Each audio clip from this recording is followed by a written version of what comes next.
we got all these peaches and we froze a bunch of them. And so Connie brought up a bag of our frozen peaches yesterday. So let's do something with these.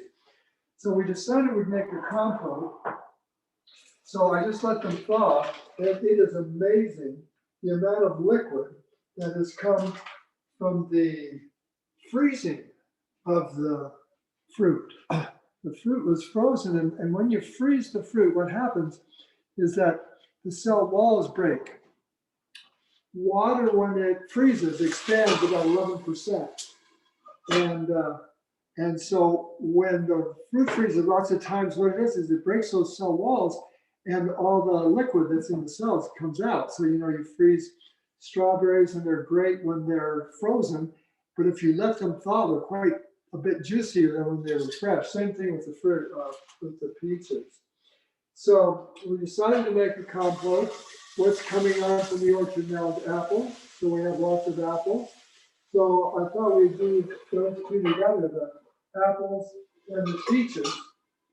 And so what I did before the class was to start the apples. I put 5 apples in and just cut them up, got them nice and soft. And what I'm going to do now is mash them so that they're kind of broken a bit.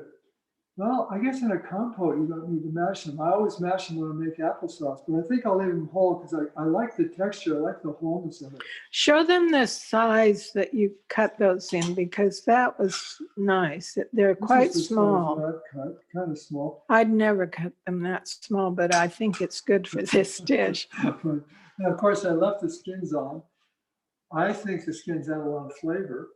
And of course, the skin of any fruit or vegetable is where the immune system, the greatest concentration of the immune system nutrients are, because our immune system is a defense from attack. The herbicides, the pesticides, well, I guess the immune system wasn't designed for that, but all of that stuff's attacking. The bugs, the bacteria, the fungus and everything. The fruits and vegetables, they need their immune system on the surface. So what supports their immune system also supports our immune system. So I always like to leave the skins on if I'm doing apples, or if we're going to have mashed potatoes. All our mashed potatoes are with the skins on now. I much prefer the flavor that it gives. And it adds that extra texture too, which I like. But I guess if you want a real creamy, smooth mashed potato, then you've got to take the skins off. So I've got the apples ready to go. And usually the compote, you cook the fruit because you want it soft. Well, in the freezing process, all of these peaches are quite soft, so I don't feel the need to cook them to get them soft. So I'm just adding them like that.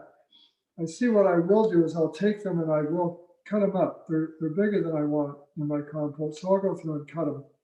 But you see, I've got all this liquid. So what I'm going to do, I like my compote. Typically, if I'm making a compote, I'll cook it down so it's not soupy at all. I like it kind of thick.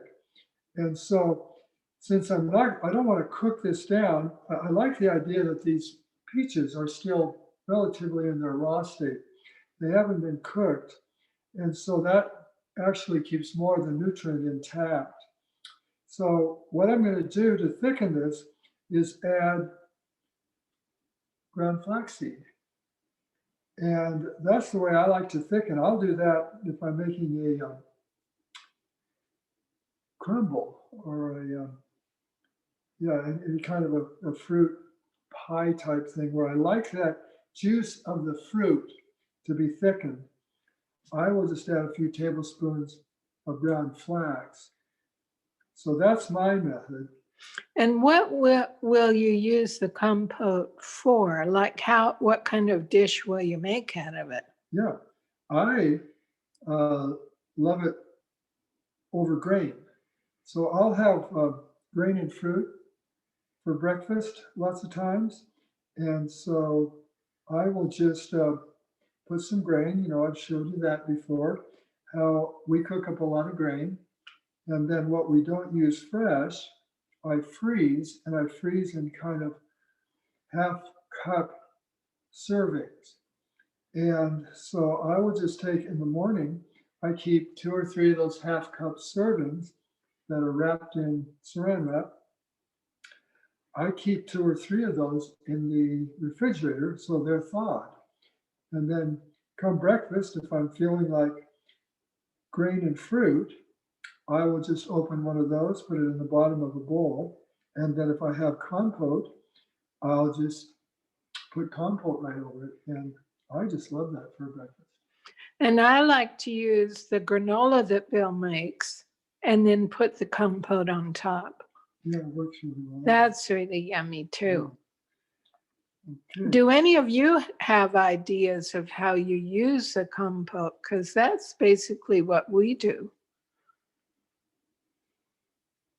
Just unmute and speak out.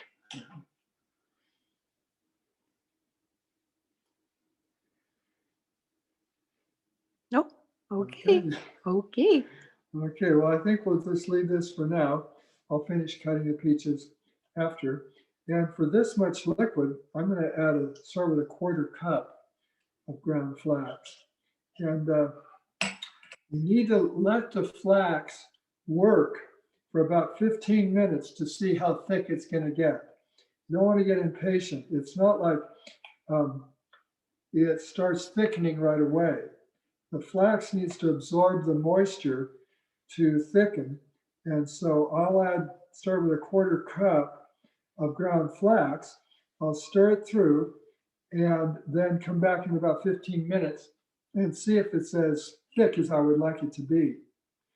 The one thing about adding the ground flax is it's not quite as clear. Like right now, all of the fruit and the liquid in it is quite clean and clear, which is a real pretty presentation. But when I add the flaxseed, it kind of clouds it a little bit, which I don't mind because I like the flaxseed. I like it being thicker. And the fact that I haven't just cooked this down to get it to the thickness I like. And by adding the ground flaxseed to the dish, you're adding nutrients. You're adding omega-3. So that's the way I look at it. Oh, the other thing I'm going to add is raisins. I like to kind of sweeten it up a little bit with raisins. So that will be, I'm going to add probably about, in that amount, I'll add 1/2 to 3/4 of a cup of raisins. So we'll put that in there as well. Well, I've got my raisins here, so I'll put about 1/2 cup in of those and mix that in. And those will help absorb a little bit of the juices as they soften up. Yeah, the way I kind of know how many raisins to put in is as I put them in and start to stir it around, it has a look. You know, you can see raisins. And I can see right now, it's not as many as I like. I like to see a few more raisins in there. So I'll add more. And that, of course, is personal choice. And if you don't like raisins, like Anita Young, you can use currants.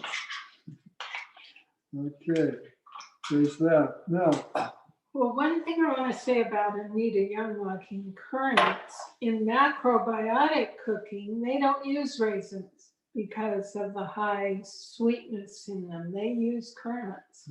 So currants are a more healing ingredient, which is great. Yeah, they don't have as high a glycemic index. So then I'll add my roughly 1/4 cup of ground flax, mix that in, and we'll check it in a little while and see how much it's thickened. Yum.